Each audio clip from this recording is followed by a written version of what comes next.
Bonjour à tous, je suis Sébastien de Rénovation Toiture Oxtani. Vous en avez l'habitude, on fait régulièrement des tutos d'entretien concernant votre toiture et aujourd'hui on a un support qui est sur un support très simple.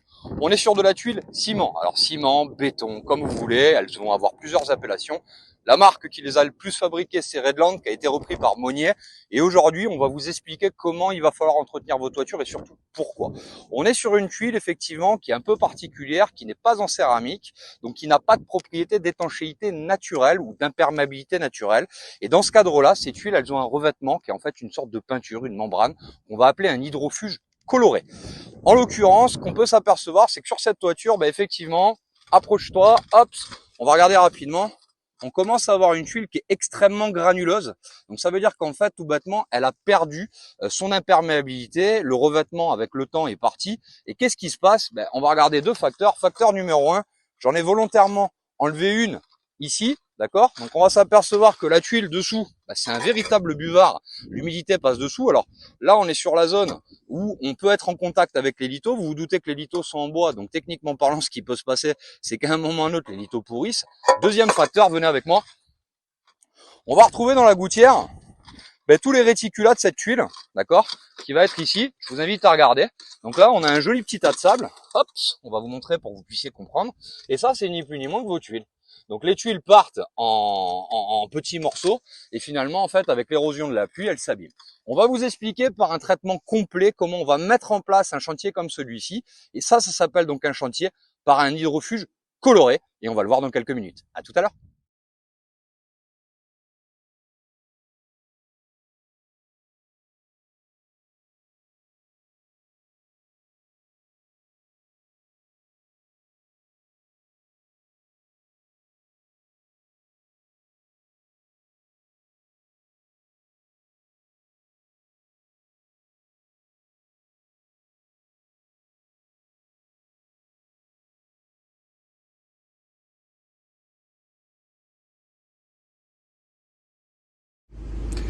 Donc nous voilà sur la partie verticale des choses. Donc comme vous l'avez vu tout à l'heure, nous allons mettre en place donc la couverture des zones qui sont à la verticale, soit les rives. Donc on va passer tranquillement l'ensemble du produit de façon à ce que le support soit parfaitement protégé comme la partie qui va être au-dessus. Donc on va bien insister de manière à ce que l'ensemble soit parfaitement homogène.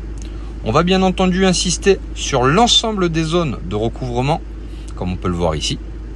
Et à l'issue, il nous restera bien entendu à peindre l'ensemble du reste. Mais ça, c'est l'étape à suivre. Donc nous revoilà sur la toiture. Elle a été complètement décapée. Donc comme on vous l'a expliqué la dernière fois, souvenez-vous, viens vers moi. La tuile était hyper granuleuse, on voit qu'elle ne l'est plus. Alors tout bêtement pourquoi? Parce que là on s'est pas posé de questions. On a décapé donc directement en fait la tuile pour qu'il n'y ait aucune adhérence en fait qui soit volatile. Pourquoi? Parce que là on va appliquer donc un hydrofuge. C'est l'étape qui va venir, on va en parler dans quelques minutes. Et dans ce cadre-là, le support doit être parfaitement décapé, complètement sain. Donc on préfère entre guillemets enlever les micro-adhérences qu'on peut être amené à retrouver. On a commencé par dégager, comme vous pouvez le voir ici, les angles. Alors, pourquoi on dégage les angles? Tout bêtement parce qu'on est sur des zones qui sont frontales avec une rive. Donc là, on dégage au pinceau, on charge bien, on met une belle épaisseur, puisqu'encore une fois, comme je vous l'ai expliqué, le but, ça va être de couvrir. Ça, c'est l'étape qui va suivre. On va vous montrer maintenant comment on va être amené à pouvoir appliquer sur cette toiture donc un hydrofuge sur la totalité. Ça, c'est l'étape qui vient dans quelques secondes. Donc nous voilà sur l'étape d'application d'hydrofuge. L'application d'hydrofuge, je le dis toujours, si on veut que ça marche, il faut mettre ce qu'il faut. Ça veut dire qu'il faut mettre déjà un bon hydrofuge. Donc on parle de produits qui sont des autopénétrants qui vont nourrir la tuile à cœur. Ça, c'est un paramètre qui est hyper important. Deuxième paramètre, il va falloir doser. C'est souvent en fait le défaut qu'on retrouve sur l'application de ces produits, c'est que beaucoup de techniciens lésinent un petit peu sur la quantité. Sur un chantier comme celui-ci, on va mettre l'équivalent à peu près de 150 kg de produit sur la toiture, donc ça représente un petit peu. Maintenant, ce qui va nous intéresser, c'est de regarder comment ça va s'appliquer. Donc là, on va appliquer d'une façon très simple et la plus homogène, en plusieurs passages. Donc en fait, le but, ça va être effectivement de couvrir le plus régulièrement. Donc le premier passage, en règle générale, on n'insiste pas trop, parce qu'il n'y a pas nécessité, c'est vraiment la couche d'impression. Donc la couche d'impression, c'est ce qui va bloquer finalement la porosité de la tuile va boire, et au deuxième passage, par contre là, on en mettra beaucoup plus. Donc on peut le voir, on couvre, donc la tuile prend une couleur qui est complètement différente, puisqu'effectivement le pigment de l'hydrofuge va redonner la couleur initiale de la tuile, ou celle que le client peut avoir choisie. Alors il y a plusieurs couleurs, là on est sur un rouge Toscane qui est un rouge relativement clair, mais on pourrait avoir un rouge tuile qui serait un petit peu différent. Voilà un petit peu à quoi correspond cette étape. Maintenant, on va mettre en place un joli timelapse avec de la musique et vous allez voir comment ça correspond dans la globalité. À tout de suite.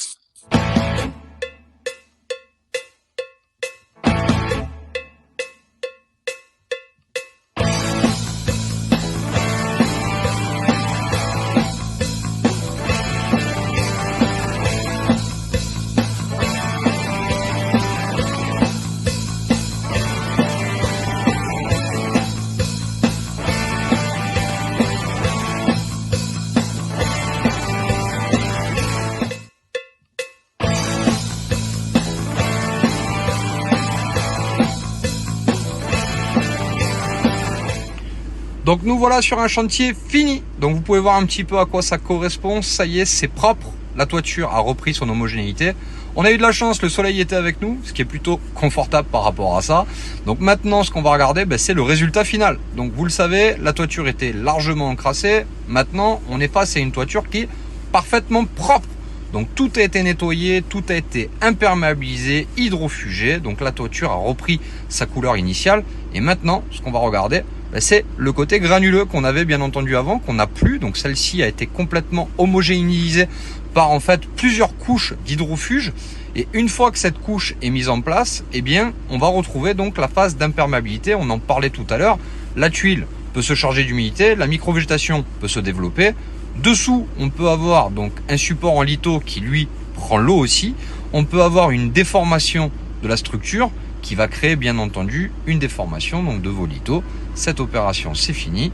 Plus de vaguelettes sur la toiture, pas de souci de perméabilité. On n'est plus embêté par rapport à ça. Le support est parfaitement protégé.